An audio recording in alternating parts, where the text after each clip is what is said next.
Et donc, c'est la dernière conversation de la journée, donc à la recherche du nous en Kanaki et Nouvelle-Calédonie avec Louis-José Barbanson, Wallace Cotra, Frédéric Hollen, et l'échange sera modéré par Charlie René. Donc, je vous laisse la parole. Merci à vous.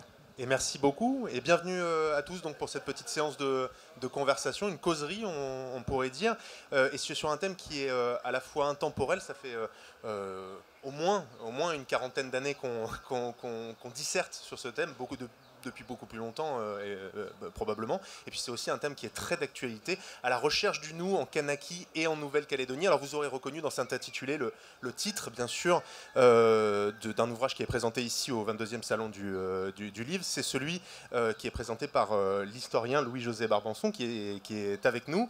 Et c'est un livre qui se base entre autres sur un entretien avec Wallace Cotra qui est aussi avec nous. Et puis avec nous avons donc un autre intellectuel calédonien, un monsieur de la culture calédonienne, Frédéric Hollen, qui est auteur bien sûr. Je crois que vous avez présenté ici cette année votre dernier ouvrage qui est aussi publié au Vent des Îles et puis qui est éditeur aussi depuis une trentaine d'années déjà, peut-être un petit peu plus. On aura peut-être le temps de revenir sur le parcours de chacun. Je vous passe les longues présentations. Je crois que l'intérêt c'est de parler du fond. Et on va commencer par parler de l'intitulé de ce débat, à la recherche du nous. D'où vient ce terme, Louis-José? C'est vous qui l'avez utilisé récemment, d'abord dans une tribune, et puis après, ça a donné le nom de votre ouvrage. À la recherche du nous, qu'est-ce que ça représente pour vous, cet intitulé? Bien, au départ, le livre devait être une compilation des textes que j'ai écrits depuis 1976, tout sauf des textes d'histoire. Donc, ce n'est pas un livre d'historien. Et le livre devait s'appeler Une irrémédiable insularité. Et au fur et à mesure des entretiens avec Wallace, on s'est aperçu, tous les deux d'ailleurs, que ce titre-là, le premier titre, ne convenait pas. En fait, les entretiens, il y a toujours comment dirais-je, un échange qui se fait, et c'est autre chose qui est sorti. Et ce qui est sorti, c'est voilà, la recherche du nous. Ça vient aussi de la conclusion d'une tribune que j'ai fait dans Le Monde juste avant le dernier référendum, dans lequel je terminais en disant la seule réponse au oui et au non, c'est le nous. C'est de là, oui, c'est de là que ça vient. Ce que vous disiez, Wallace, et je vais vous passer le micro, je vais être obligé de me lever puisque on a un micro en moins. C'est que pour vous, à la recherche du nous, c'était à la fois un petit peu le résumé du parcours de Louis-José Barbanson, mais aussi le résumé des efforts collectifs calédoniens de ces dernières décennies finalement. Oui, je crois que comme on est dans un pays, en Nouvelle-Calédonie, paradoxal. C'est-à-dire que notre histoire, c'est l'histoire des deux choses. C'est-à-dire qu'à la fois, comme une sorte d'assignation à résidence de chacun. C'est-à-dire, il y a les Kanaks, les indigènes, les Bagnards, etc., etc. Chacun dans son coin. Et ça, c'est notre histoire, une histoire violente aussi. Mais aussi, c'est une histoire de, à chaque fois, essayer de trouver un nous. Le premier accord de Matignon, de Nouméa, c'était en 56. Et puis ensuite, après, il y a eu l'accord de Nouméa, Nainville-les-Roches, etc. Donc à chaque fois, nos élus, nos responsables ont essayé de trouver une solution pour nous, quoi. Et voilà. Et qu'aujourd'hui, ce qui m'a marqué comme journaliste, c'est de dire, on est peut-être arrivé à un moment où il y a une exaspération des jeux. C'est-à-dire que où chacun s'affirme dans son coin, etc. Et qu'il y a une sorte de vide dans le nous, quoi. Alors c'est vrai que, comme Gabi a bien expliqué tout à l'heure, que quand on mange, c'est le nous, mais dans la société, c'est très difficile. Et donc, ça m'a intéressé de voir dans l'itinéraire de José tout ça résumé. À la fois notre capacité à dire à essayer de mettre des ponts, et puis, etc. Et puis notre capacité à s'affirmer soi-même et à exclure l'autre. Donc voilà un petit peu le contexte de ce livre. Il y a toujours eu dans le débat calédonien des termes comme ça pour désigner finalement la recherche du collectif. On a parlé de destin commun, on a parlé de vivre ensemble beaucoup. Est-ce que vous faites une différence entre ces termes-là et la recherche du nous? Wallace Cotra et puis après peut-être Frédéric Hollen, parce que c'est une affaire de lettres. Peut-être chacun a une vision différente sur la question. Je reviens un peu sur l'itinéraire de José. Et ce qui m'a frappé, c'est que, par exemple, c'est très très puissant, destin commun dans l'accord de Nouméa. C'est ce qui est presque notre petite constitution à nous. Hein. L'accord c'est très important, y compris la recherche d'une identité commune. Mais quand je refais avec José son itinéraire, il y a une très très grande violence. J'ai senti quelqu'un qui a été très blessé dans son itinéraire, à essayer de chercher le nous. Donc on est dans ce paradoxe-là, qui est de dire l'objectif est dans l'espace public, on parle beaucoup de destin commun, et puis dans l'espace privé, où les gens, finalement, qui vivent, ben, c'est très difficile de rechercher l'espace commun. Alors on verra tout à l'heure dans le débat qu'il y a des espaces où tout ça se fait, c'est de se construire, etc. Mais aujourd'hui, c'est compliqué. Frédéric Hollen, cette recherche du nous, alors vous aussi, vous parlez dans vos ouvrages de la violence de l'histoire. Le dernier, le monde flottant, ça parle de ça. Vous pouvez peut-être nous en parler un peu. Vous parlez aussi quelque part de la recherche de nous. Il y a un vrai antagonisme entre la dureté de l'histoire calédonienne et les défis d'aujourd'hui? Je ne sais pas s'il y a un antagonisme, mais c'est vrai que c'est une constante, cette violence du monde et du réel. Espèce d'impasse continuelle, une impasse qu'on essaye de dépasser en Nouvelle-Calédonie, d'abord par des mots, et ça a été ensuite avant des actes, mais j'espère que ça ne va pas rester que des mots. Destin commun, oui, on le voit dans le relationnel de tous les jours, dans les familles au sens large, mais on ne l'avait pas vu forcément d'un point de vue politique de manière très très affirmée. Et puis à chaque fois qu'il y a un référendum, et Dieu sait qu'on a dépassé maintenant, semble-t-il, cette question des référendums, en tout cas c'est ce que nous dit l'État, du point de vue des Kanaks c'est évidemment très différent, eh bien on était sur des positions très tranchées. On ne pouvait pas être dans le destin commun au moment où il faut se prononcer par oui ou par non. Comme le disait très justement José dans sa chronique du Monde, il n'y a qu'une réponse. Si on doit choisir entre le oui et le non, nous, ce sera le nous. Et on est dans un débat où chaque parti finalement définit le nous, qu'on soit indépendantiste, qu'on soit loyaliste. L'État aussi a son propre discours finalement, définit le nous d'une façon différente pour trouver une définition commune. C'est là que les intellectuels rentrent en jeu. C'est ça votre mission, Louis-José? Il faut peut-être essayer de voir qu'est-ce qu'on a apporté de nouveau dans le débat. Alors c'est quelque chose qui existait, qui a déjà été dit, on ne l'a pas inventé. Mais dans le livre, là, vous allez voir, il y a peut-être 200, 300 personnes qui sont nommées, qui sont souvent d'ailleurs nommées par leur prénom. Parce qu'en insularité, et ce n'est pas à vous que je vais apprendre ça à Tahiti, nous existons d'abord par nos relations.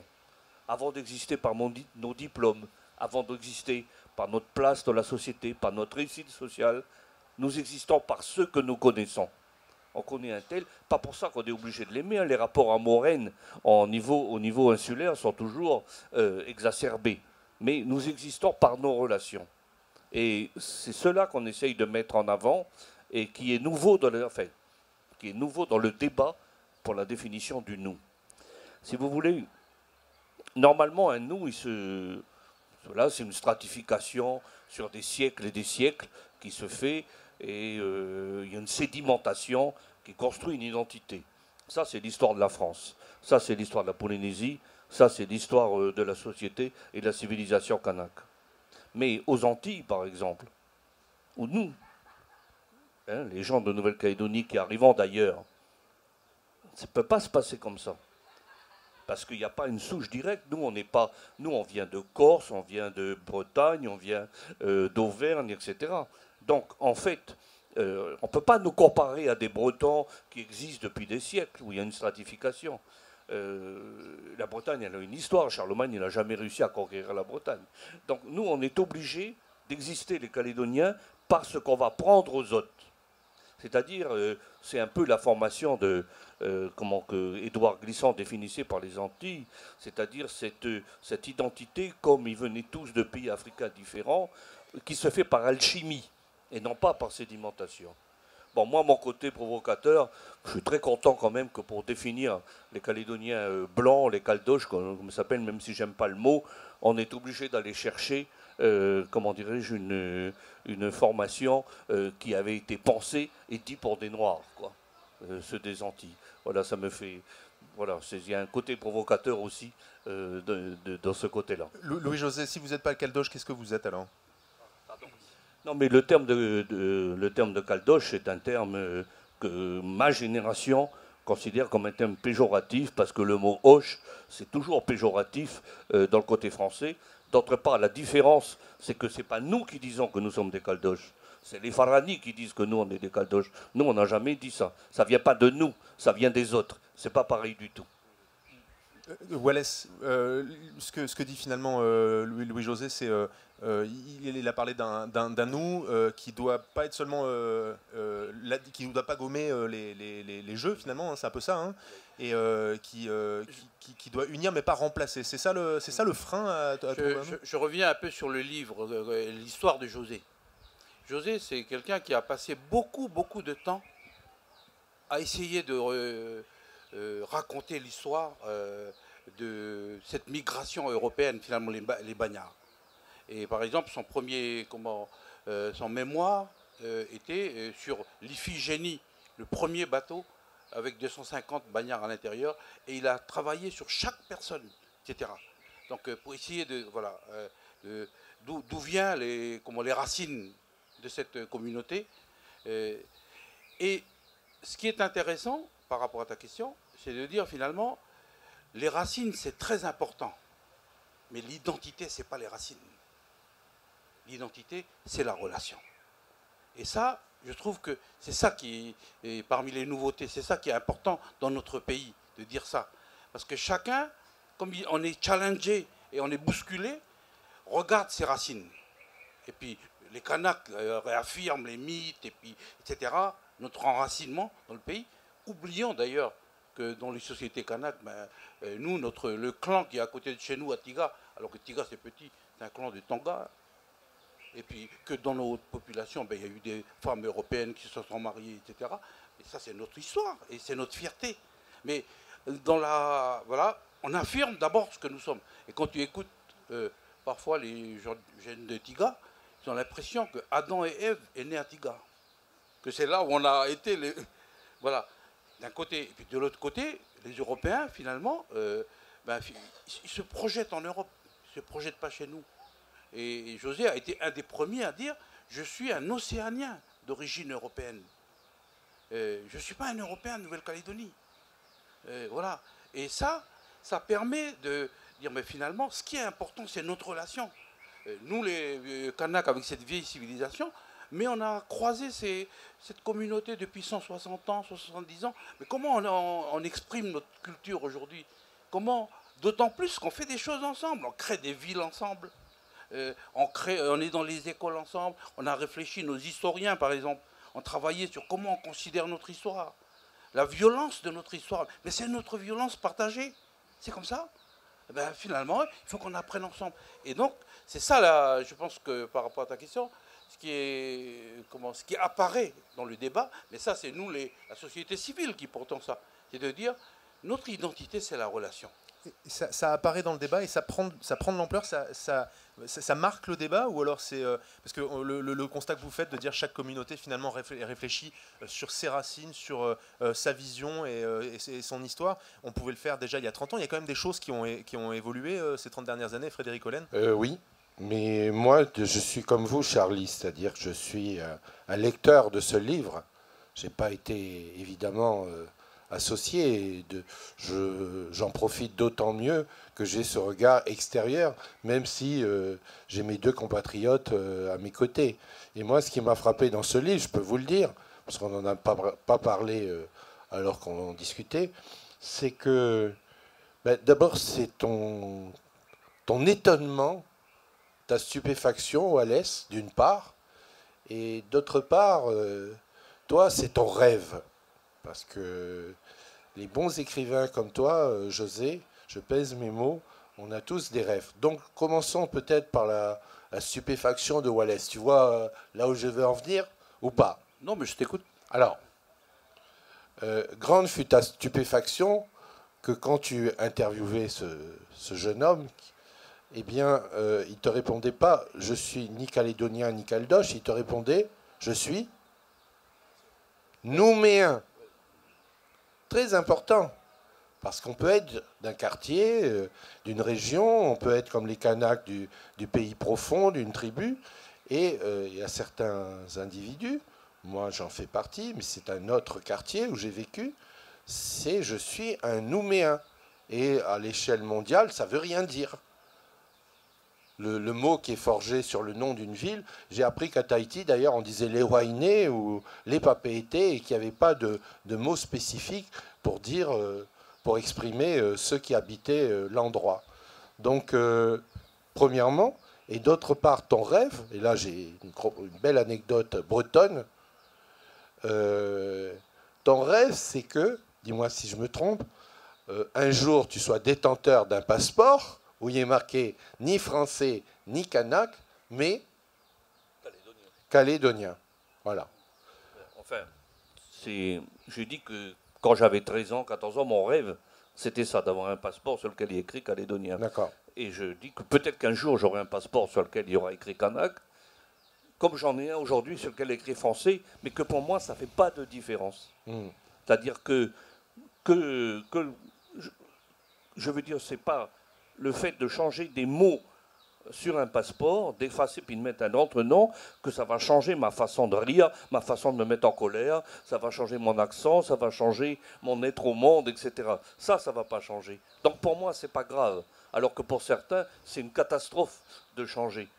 Moi, je ne suis pas, comment dirais-je, je ne suis pas agressé par cela. Ce que je voulais partager avec vous, c'est qu'à l'issue d'une résidence d'écriture que j'ai fait il y a de nombreuses années en Bretagne, on m'a remis, ça m'a extrêmement touché. Au début, je pensais même que c'était une blague ou une galéjade, le passeport breton, avec tous les tampons de la RB, très beau passeport vert celtique. Et non, ce n'était pas une blague, c'était au nom de la République des Lettres, qui représente eux aussi, ils m'avaient décerné le passeport celte, le passeport breton. Il me dit, au moins tu pourras aller dans un pays frère, l'Écosse ou l'Irlande. Wallace, ce que disait Louis-José à l'instant, c'est qu'il disait on peut parler d'identité, mais pour vous, ça fait pas de. L'important, c'est pas vraiment le statut ou ce qui est marqué sur le passeport, mais pourtant, dans toutes ces conversations sur l'identité, sur la recherche du nous, le vivre ensemble, quelle que soit la façon dont on l'appelle, derrière, il y a quand même ces questions sur l'avenir institutionnel de la Calédonie. Elles restent présentes dans tous ces débats. Oui, Wallace vient de vous expliquer que, voilà, là-bas, on arrive à être dans un syndicat ensemble, on arrive à être dans les équipes sportives ensemble, on arrive à être à l'école ensemble. Il y a plein de choses qu'on arrive à faire ensemble. D'ailleurs, quand on est ensemble, en général, on gagne. C'est quand on est séparés qu'on ne gagne pas. Mais on n'arrive pas encore à transformer ça sur le plan politique. Ça c'est beaucoup plus difficile.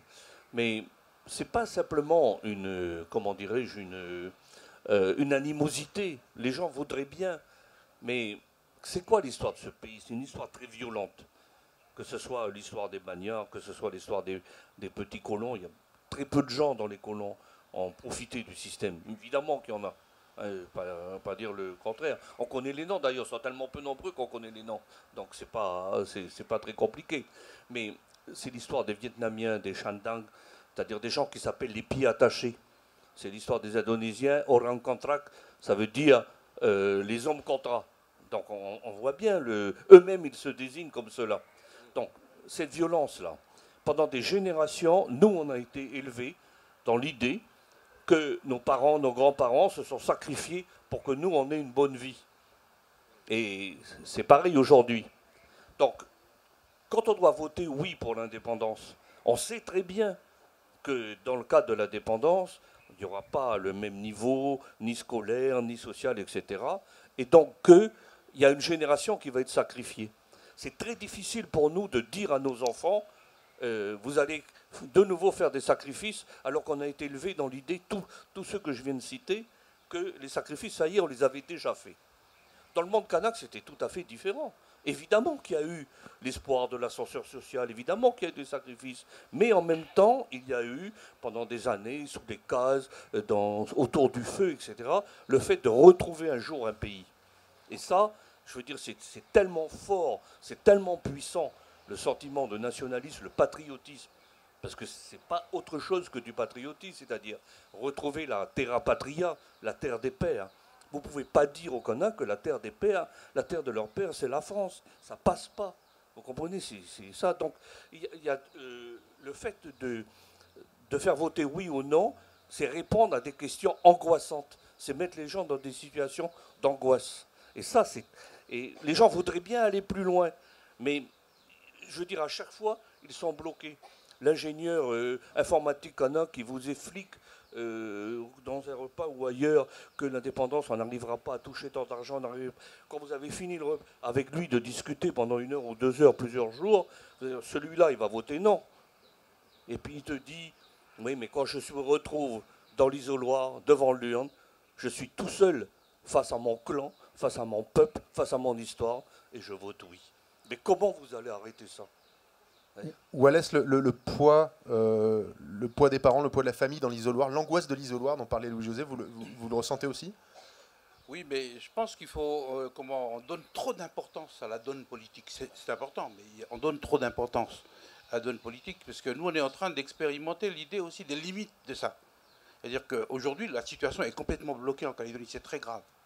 Et le fait que le référendum s'est fait sans les Kanaks, le FLNKS, et le fait surtout que le gouvernement ait nommé un représentant, voilà, ça perturbe les choses sont bloquées.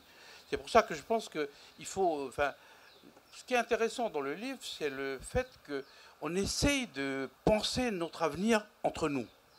Qu'est-ce que ça veut? On ne peut pas faire un pays européen, français là-bas. C'est clair. Si c'est ça le projet, ben, c'est pas possible. Mais on ne peut pas faire aussi un pays uniquement kanak. D'autant plus qu'ils ont fait des... Voilà. Donc comment on fait? Et je reviens sur un mot que disait Joseph sur la créolité le concept qui a été développé par les Antilles. Et notamment Glissant qui a finalement sublimé tout ça. Mais la créolité est née de l'esclavage et de la disparition des Caraïbes. C'est-à-dire d'un drame où il n'y a plus rien. Et qu'à partir de rien, ils ont recréé une civilisation avec ce qu'ils ont trouvé sur les bords de la route, sur les rives, avec tout ça, avec les mots ici, les gestes, voilà, ils ont créé ça. C'est pas le cas pour nous. Et c'est pour ça que je dis, c'est peut-être pas la créolité, peut-être qu'il faut parler d'océanité.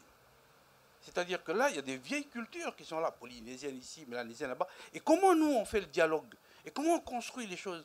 Je crois que c'est à nous, et notamment nos intellectuels, tout ça, de réfléchir à ça, de dire, et finalement qu'on se sente bien là-dedans, parce que, voilà. Et je pense que si on se sent bien dans cette communauté-là, dans ce nous-là, ensemble, on va trouver un débouché politique à nos pays.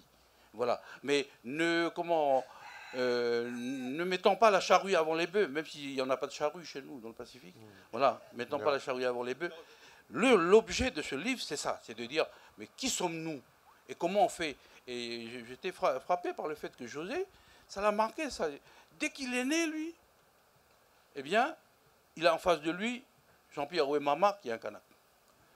Ensuite, après, il va à la Conception, il y a les Pidjots, il y a tous les trucs, tous les Kanaks, les Kadosh qui ont dirigé notre pays. Et puis il va là-bas, etc. Et puis il va dans le sport, bouffe, voilà, il va. Donc c'est ça. Et on n'arrive pas à traduire ça ensemble. Et puis il y a une autre chose qui me touche parce que c'est intime. C'est que 3 ans après sa naissance à José, il y a le drame de la Monique, où son père disparaît avec 126 Calédoniens. Et dans les 126 Calédoniens, il y a des Kanaks, il y a des Caldoches, il il y a des Vietnamiens, il y a des gendarmes, il y a des instituteurs, il y a des pasteurs, il y a tout ça, quoi. La Monique, un caboteur qui a coulé en revenant de marée vers la Grande Terre, pour ceux qui... Voilà, et quelque part, je trouve que lui, il a été confronté tout de suite à ce que ça peut être le nous. C'est-à-dire, ces gens qui sont morts ensemble, ils ont la même sépulture, et qui sont nous, quoi. Et d'ailleurs, nous, on continue à les célébrer. Parce que c'est ça, ils ne sont pas partis. Et je crois que ce combat-là, c'est ça. C'est-à-dire, on va rechercher aujourd'hui ce que nos vieux ont laissé, en partant, quoi. En nous laissant comme ça. Et je crois que c'est ça, c'est difficile, mais c'est ce que j'ai perçu dans cette démarche de José. Et voilà, quoi. Frédéric Hollen, je vous sentais, vous aviez envie de réagir tout à l'heure, c'était peut-être sur le... Il ne faut pas mettre la charrue avant les bœufs. Non, pas exactement. On a peu de certitude en Nouvelle-Calédonie. Ce dont personnellement je suis sûr, ce dont je suis certain, c'est l'importance de ce qu'on lègue à nos enfants. On peut pas... Alors, l'histoire, la mémoire, c'est bien. Mais si ça nous oblitère au point de nous empêcher de vivre, c'est beaucoup moins bien. Est-ce qu'il y a lieu de... Comme ça a été fait, parce que c'est ça la puissance aussi des rêves politiques, de léguer à ses fils ou à ses filles ces rancœurs anciennes et les haines du passé. C'est toute la question calédonienne. Hein. C'est comment on élève nos enfants, dans quel esprit. Si c'est un esprit de revanche sur l'autre, ou si c'est un esprit où on dit on laisse tout le monde vivre sa vie et se développer comme il faut. C'est intéressant parce que vous dites ça face à un historien qui a eu de cesse d'aller fouiller dans des parties de l'histoire que la Calédonie ne voulait pas vraiment avoir face à elle, notamment celle du bagne. Hein. On voulait pas en parler et vous êtes allé fouiller pour la mettre devant les yeux des Calédoniens. Oui, mais en la déterrant, il lui enlève un petit peu de sa force parce que ce qui est dit est moins violent par définition. Ce qui est exprimé, ce qui sort de la terre. Les Kanaks disent qu'il ne faut pas réveiller les morts. C'est dangereux. Ça peut porter atteinte à notre être. Mais l'historien pense le contraire. Il n'y a pas de sujet tabou, surtout pas. Ce travail, il est fait, Louis-José. Est-ce que l'histoire est sur la table aujourd'hui, où il reste encore beaucoup à faire en Calédonie pour que... voilà, la question de l'histoire se pose différemment.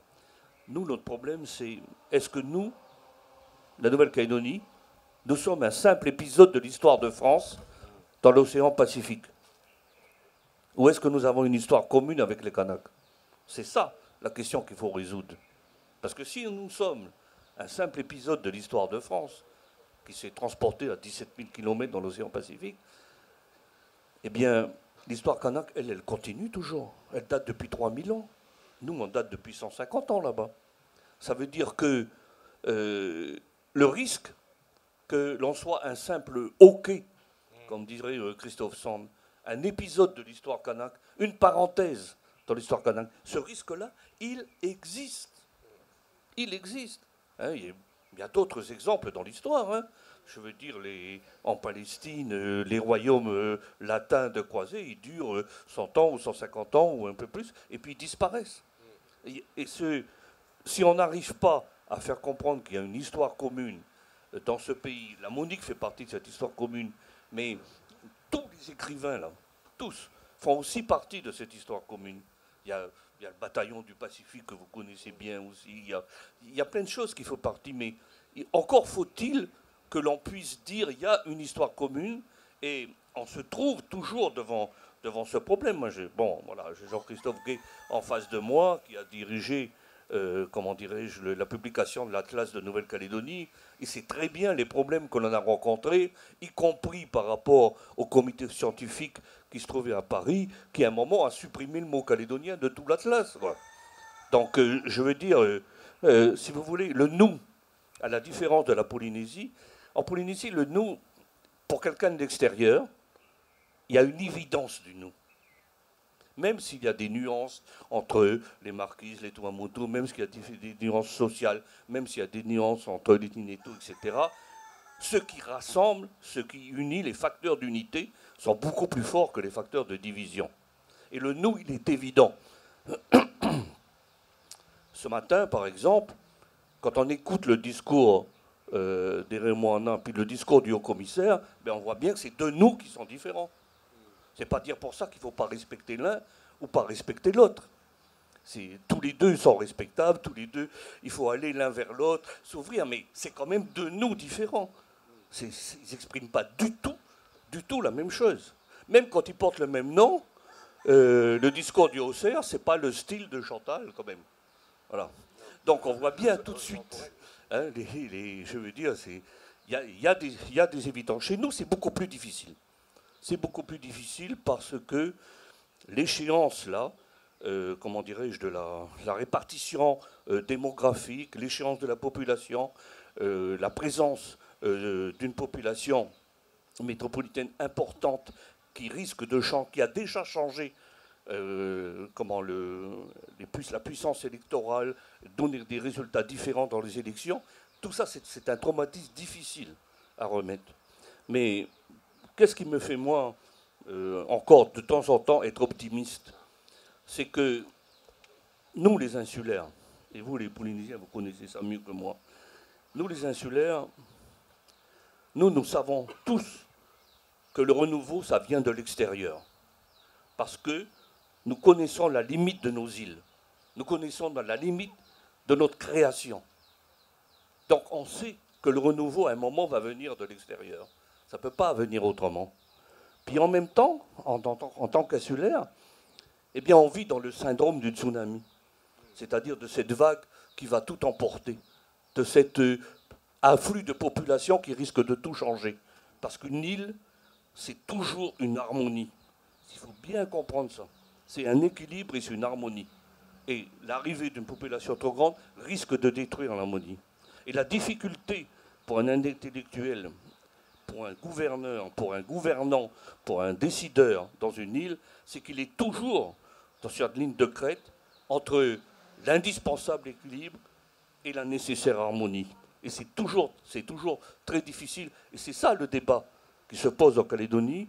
Il n'y aurait pas le débat sur le corps électoral si derrière, il n'y avait pas aussi cette angoisse-là dont on vient de parler. Et parce que le nous, ne nous faisons pas d'illusions. Nous, on aimerait bien avoir un nous ouvert aux autres, mais le nous, d'abord, ça permet de se circonscrire. Qui est nous? Et à partir du moment où on sait qui est nous, on sait qui vote. C'est-à-dire qu'il faut un code de la citoyenneté, etc., qui définisse, et ensuite on décide ensemble. Et c'est ça la difficulté. C'est ça la vraie difficulté. Ça veut dire que quelque part, il faut exclure pour un minimum pour pouvoir rassembler. C'est ce qu'on en espère maintenant. Dans toutes les bonnes idées, vous savez toujours, il y a des effets pervers. Et il y a des effets bénéfiques. Évidemment, le risque, c'est d'avoir un nous qui exclut les autres. Ça ne veut pas dire que le risque n'existe pas. Il existe, évidemment. Tout dépend de qui va le porter. Et c'est là que nous, on a un rôle. Les écrivains, les intellectuels, les historiens, etc. C'est là vraiment que devrait être notre vrai rôle. C'est là que devrait être le rôle de l'éducation. C'est là que devrait être le rôle du journalisme, quand même, un peu. J'espère. Un petit peu. Wallace Cotra. Alors, il y avait quand même une idée qui était intéressante. J'ai pas repéré le monsieur qui était l'auteur de l'Atlas de la Nouvelle-Calédonie. Et là, c'est ça. Bon, on aura l'occasion. Bien sûr, ceux qui ont des questions peuvent les poser. On peut même commencer maintenant. Il y avait cette idée de encore aujourd'hui, c'est difficile de poser l'histoire calédonienne sur un papier. Est-ce que vous voulez réagir ou pas particulièrement? Plus tard, très bien.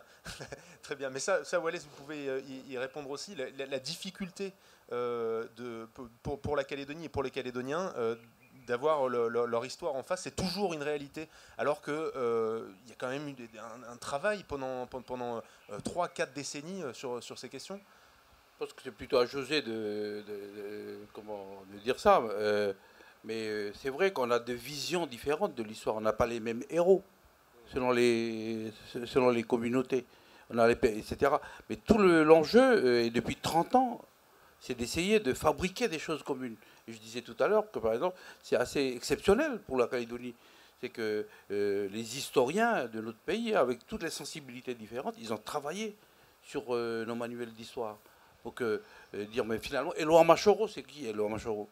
Il faudrait qu'on puisse raconter à nos enfants, quelle que soit leur sensibilité, puis quelle que soit leur communauté, qui est Elohim Shoro, etc. Donc ce travail-là, il est en train d'être fait, comment dire, progressivement. Mais ensuite, je reviens à ce que j'ai dit tout à l'heure, à partir du moment où la situation politique est bloquée pour l'instant, le débat doit être aussi dans la cité, quoi. Vous avez dit tout à l'heure, il faut pas mettre la charrue avant les bœufs, donc il faut du temps. Il y a quand même un malaise, surtout dans la partie la plus jeune de la population calédonienne, je crois, que ce soit des jeunes Kanaks, des jeunes Caldoches, des jeunes de n'importe quelle communauté, des jeunes métis aussi, on peut peut-être parler de ça un petit peu après, parce que dans cette grille de lecture, on est toujours assez cadré, mais il y a des métis aussi, bien sûr. Il y a des jeunes qui trouvent que le temps est long, justement, qui n'étaient pas là au moment des accords en 88, qui étaient jeunes au moment des accords de 98, et depuis ce moment-là, on leur dit « Attendez, ça va se passer, vous allez voir ». Et c'est peut-être aussi difficile de leur dire il va falloir encore attendre 10 ou 20 ans pour pouvoir trouver quelque chose. Sur la jeunesse, ce qu'il faut comprendre, c'est que quand les accords ont été faits, c'était pour dire c'est quasiment pas les mêmes personnes qui dans 30 ans vont voter, puisque c'était une nouvelle génération. Vous savez, en Nouvelle-Calédonie, il y a à peu près 1000 décès par an, et puis il y a à peu près 4000 naissances par an. Donc il y a un différentiel de 3000. Bon, ben, faites sur 30 ans, de ceux qui ont participé au premier référendum, il y en a 30 000 qui sont décédés déjà. Et puis il y en a 40 000 qui sont nés entre-temps et qui sont arrivés à l'âge de 18 ans. Donc ce n'est pas du tout les mêmes qui votent. Et je reviens à ce que disait Frédéric tout à l'heure, le drame de notre génération, notre génération a réussi beaucoup de choses. Elle a vraiment réussi à maintenir la paix, développer le pays, faire du rééquilibrage, créer des villes. C'est extraordinaire ce que notre génération a fait. Mais il y a des choses qu'elle n'a pas su faire. Et elle n'a pas su faire parce que on est dans nos rancœurs, on est dans nos angoisses. C'est très difficile à surmonter. Donc, ce que nous n'avons pas su faire, il faut laisser la possibilité à la jeune génération de trouver. Nous, on est au bout de notre imagination. On est au bout de notre faculté de création. Il en faut d'autres. Mais je voudrais quand même bien préciser. Moi, je ne fais pas un hymne à la jeunesse, là.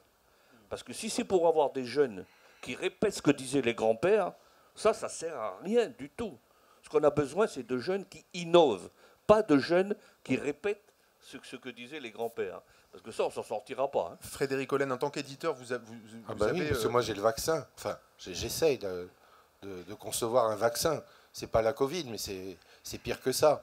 Il y a évidemment le tsunami permanent dans les îles, parce que le tsunami, on le craint, mais en fait, les tsunamis invisibles, c'est peut-être les pires. Oui, le vaccin. Sur la contamination aux mauvais rêves. Quelqu'un me disait, ce qui nous tue, tu sais, c'est quoi? Je dis non, tu vas me le dire. Eh bien, c'est qu'on soit entouré de choses et d'êtres trop moches. La transfiguration de ça, la version de ça, du point de vue de la littérature, c'est qu'on n'arrive pas à inventer des héros communs. Les uns ont leurs héros, souvent anciens, souvent complètement fantasmés, et les autres ont des héros plus modernes. C'est marrant, par exemple, en Calédonie, on croirait que les grands footballeurs, les grands sportifs, les champions du monde, d'ici ou de là, ce seraient les héros de la jeunesse. Pas du tout. Jamais. À aucun titre. C'est dommage. C'est vrai que les footballeurs, c'est quand même pas le parangon de l'humanité, mais ça pourrait donner une base commune. On a vu un pays, la France, qui a gagné le championnat du monde, comme vous savez, et qui est monté comme un seul homme sur les Champs-Élysées, toute ethnie confondue. Je ne me trompe pas. Mais non, ça ne relève pas de ça, la solution dont nous avons besoin. Et est-ce qu'il faut trouver les vrais héros dans les livres? Oui, mais il n'y a pas assez de lecteurs. Et en plus, les lecteurs, c'est la moitié de l'humanité, ce sont des femmes. C'est ce que m'avait dit un éditeur il y a longtemps. Tu verras, en fait, il n'y a pas de lecteurs, il y a des lectrices.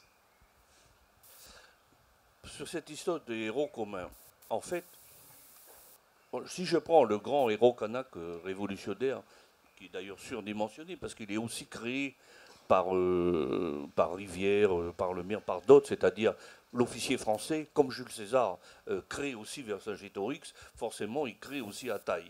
Mais en même temps, Ataï, c'est une réalité. C'est un vrai combattant, etc. En fait, il y a les deux, puisque l'histoire est toujours écrite de toute façon par le vainqueur. Mais ma génération, Ataï, c'est un héros kanak. Et nous, notre but, c'est de faire en sorte que pour la génération qui arrive, Ataï, ça soit un kanak héros. C'est pas tout à fait la même chose. C'est pas tout à fait la même chose. Et ça, comment dirais-je, c'est très facile chez les jeunes. Parce qu'ils n'ont pas, ils ont pas tout notre background. Pour eux, ça leur pose pas de problème. Encore faut-il comment pouvoir l'enseigner, encore faut-il pouvoir faire passer les messages. Et ça, c'est pas si simple que ça, parce que notre gros défaut, d'un côté comme de l'autre, c'est qu'on transmet nos angoisses, on transmet nos colères, on transmet nos luttes à nos enfants. Et en faisant ça, évidemment, on leur transmet notre expérience, etc. C'est la transmission. Mais en même temps, comment dirais-je, on les bloque, on les empêche de trouver autre chose et d'imaginer autre chose. Et ça c'est vraiment le gros défaut que l'on a. Mais je pense que dans tous les pays, c'est à peu près pareil. Nous, c'est exacerbé parce qu'on est une île. Et puis parce que, comment dirais-je, voilà, il y a 260 000 habitants, il y a moins d'habitants maintenant qu'en Polynésie. Et qu'évidemment, je le disais tout à l'heure, les gens sont pas les uns sur les autres, mais quand il y a du sang qui coule, ben, tout le monde est touché, quoi, parce que tout le monde est famille. Donc après, il faut remonter cela. Il faut surmonter cela et remonter cela. Et ça, c'est notre génération qui l'a fait. Mais ça ne suffit plus. Maintenant, il faut aller plus loin. Et ça, nous, on ne pourra plus le faire. Wallace Cotra, quand vous regardez la jeunesse calédonienne, quelle qu'elle soit, vous avez l'impression de voir une jeunesse qui est prête à renouveler le débat, ou alors au contraire qui est un peu coincée dans les mêmes oppositions que leurs parents? C'est très contrasté, hein, parce que évidemment, il y a une partie de la jeunesse qui bouscule la société calédonienne et qui met des transversalités là où il faut, etc. Et voilà. Mais je suis quand même inquiet, parce que la bipolarisation et la radicalisation peut venir de la jeunesse aussi. C'est ça, c'est-à-dire que finalement, ils vont aller encore plus loin que leurs parents. Et leurs parents qui ont vécu quand même 30 ans de cogestion du pays. Et moi, je crois que, comme tu disais, José, tout à l'heure, il faut faire attention, quoi. La solution on ne peut pas s'accrocher à la jeunesse, parce que ça peut être aussi l'inverse. C'est-à-dire que demain, les combats de rue qu'on va avoir, ça peut être les jeunes. Hein. Donc, c'est d'où l'idée de construire quelque chose ensemble. Le fameux nous, et puis dire comment on regarde l'autre. Et comment on est fiers ensemble de l'autre, et puis, etc. Quoi. Valoriser ce qu'on fait. Là, par exemple, on vient de perdre une grande dame de la littérature calédonienne, Dewe Gourdé. Ben moi, je voudrais que ça soit là. C'est Césaire pour nous, pour tous les Calédoniens, quel qu'il soit. Je ne suis pas sûr que c'est encore ça. Mais nous, c'est ça l'enjeu pour nous, quoi, de partager cela. Quoi. Ça passe donc des symboles, trouver des figures, des symboles, des héros, c'est ce qu'on disait tout à l'heure. Il nous reste pas énormément de temps dans ce débat, malheureusement, c'est pas fini, hein, mais j'aimerais bien quand même qu'on prenne quelques questions, même des remarques, si vous voulez, du public. Alors que vous ayez lu l'ouvrage de Louis-José de Wallace ou pas, sur la situation actuelle en Calédonie, sur est-ce qu'il y a quelqu'un qui a quelque chose? Alors attendez, je vais me lever pour voir s'il y a quelqu'un. Question ou une réflexion pour prolonger le débat, hein, qu'importe. Si vous avez quelque chose à dire, n'hésitez pas, c'est le moment. Sinon, on va laisser nos intervenants terminer. Hein, je suis sûr qu'ils auront à dire. Hein, oui, c'est ça. J'en doute pas. Il reste 6 minutes, donc on vous laisse un petit peu ce temps pour interagir, mais si vous ne désirez pas, on s'en occupe. Bon ? Ok, bah tu peux repartir. Alors, il y avait quand même une question que je me posais tout à l'heure, c'est est-ce que les termes du débat sont toujours les mêmes qu'en 88 quand on signe les accords de Matignon ou en 98 pour les accords de Nouméa, et notamment sur la structure de la population. Est-ce que on parle dans les accords, on parle des Kanaks d'une part et des victimes de l'histoire de l'autre. Il y avait déjà des métissages en Calédonie, on n'en a pas parlé pendant longtemps, ça a été secret. On voulait cacher qu'on avait une grand-mère kanak, on voulait cacher de l'autre côté qu'on avait un grand-père bagnard ou quelque chose comme ça. Des métissages, il y en a plus aujourd'hui, c'est une réalité. Ça, qu'est-ce que ça change au débat? Le fait est qu'on ne peut plus réfléchir de la même façon, Louis-José. Non, mais je crois qu'on essaie bien essayer de vous expliquer. Tous les débats sociaux en 30 ans, sociétaux, ont évolué. Ils ont plutôt évolué dans le bon sens. L'un vers l'autre, s'il n'y a pas toi, il n'y a pas moi, etc. Ça, c'est vrai. Mais la question qui est posée, oui ou non, qui est une question, ce type de référendum qui est depuis la Constitution de 1958, vous comprenez que depuis 1958, le monde il a évolué. Est-ce que ce type de question répond toujours à une situation du XXIe siècle, et en particulier la situation de la Nouvelle-Calédonie? On ne trouve pas d'autre solution que de cliver les gens. Mais il y a... Non, alors on va me dire... Attends, c'est pour ça que je dis qu'il faut faire preuve d'imagination. Mais l'imagination, c'est... À partir du moment où on va se retrouver en face de juristes, on va se retrouver qui vont nous faire la démonstration que ce n'est pas possible, etc. Comme ils ont fait la démonstration à Éloi Machereau, ce n'était pas possible qu'il y ait un peuple kanak. Qu'est-ce qu'il a fait, Éloi?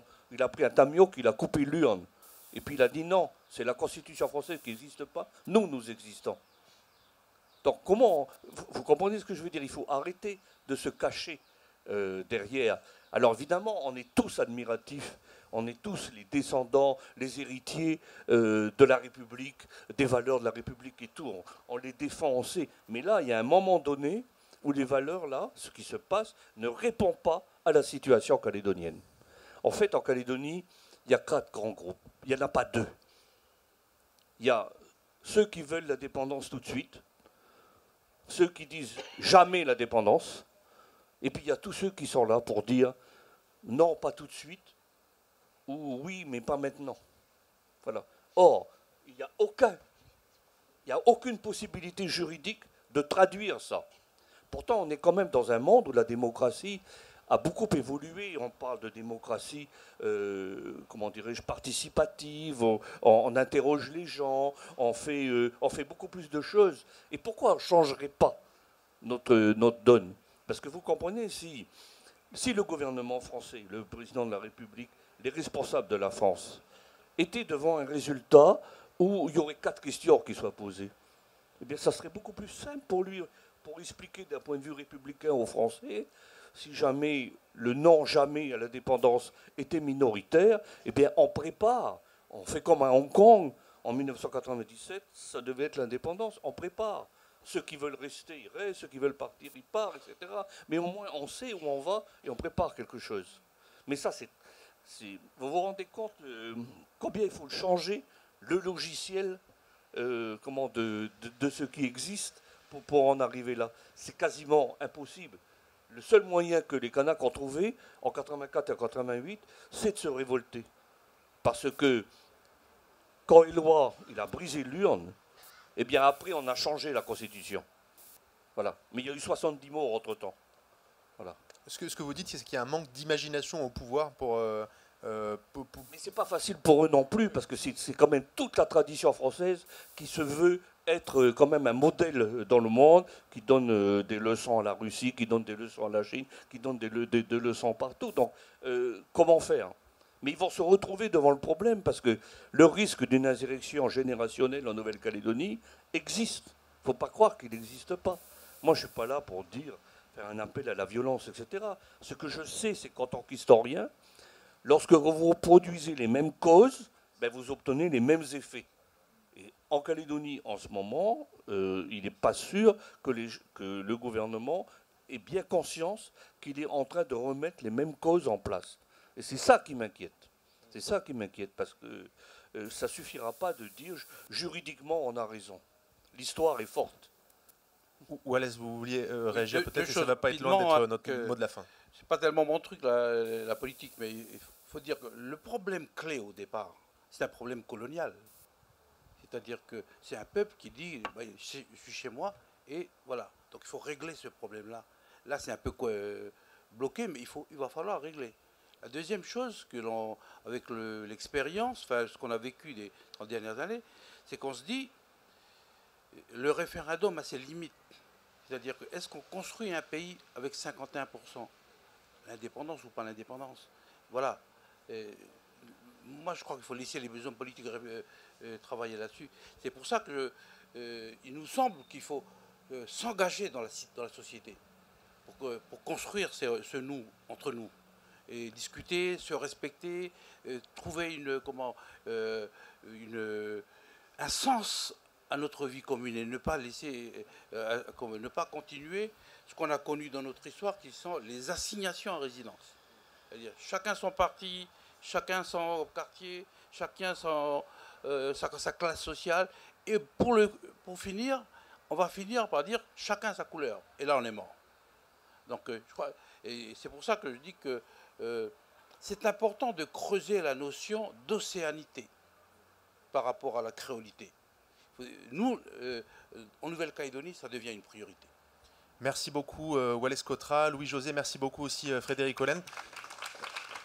Un peu dans le prolongement de ce débat sur l'océanité, je crois que c'est dimanche qu'il y a, que vous animez, Wallace, une conversation un peu comme celle-ci, mais sur le vivre ensemble en Océanie, c'est bien ça. Et alors, non, je vais prendre les dates exactes parce qu'il y a aussi un rendez-vous. Aussi samedi, oui. Tu as un rendez-vous aussi samedi, la présentation du livre, du coup, à la recherche du nous avec eux deux. Donc, ce sera à 11h, 11h30. Voilà.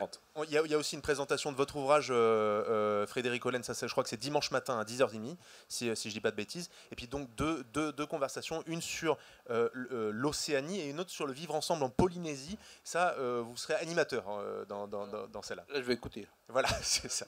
Merci beaucoup à tous d'avoir été là. Juste pour aider à lancer le débat, la grande thèse de Wallace, c'est une phrase merveilleuse, l'insulaire, c'est toujours celui qui réussit la synthèse entre la racine et l'horizon, parce que la racine nourrit et l'horizon sublime. Je vous remercie. Ça vous permettra de préparer le prochain débat. C'est ça, c'est chacun chez vous. Une jolie façon de terminer. Donc c'était une conversation.